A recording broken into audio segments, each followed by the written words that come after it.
గారి ద్వారా రేవంత్ అన్న గారి కానుకగా మరి ఈరోజు ఇందిరమ్మ చీరలు పంపిణీ కార్యక్రమం చేయడం జరిగింది. అన్ని వార్డుల్లో కూడా మొదలు పెట్టడం జరిగింది. దాంట్లో భాగంగా ఈరోజు 15వ వార్డు కౌన్సిలర్ అశోక్ రెడ్డి అన్న గారి ఆధ్వర్యంలో మరియు ఎమ్మెల్యే గారి ఆదేశాలతో అన్ని వార్డుల్లో కూడా ఈరోజు పంపిణీ చేయడం జరుగుతూ ఉంది.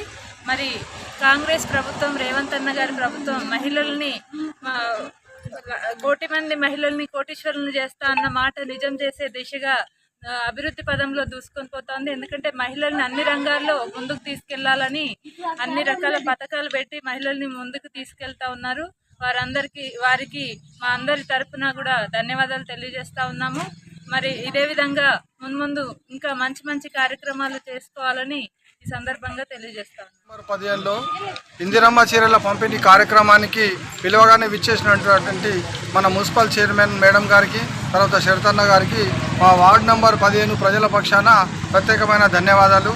అదే మాదిరిగా ఏదైతే మహిళలకు చీరల పంపిణీ కార్యక్రమం ఉందో ఈ కార్యక్రమంలో అధిక సంఖ్యలో పాల్గొన్నటువంటి మాతృమూర్తులకు, శ్రీమూర్తులకు కూడా ప్రత్యేకమైన ధన్యవాదాలు. Thank you.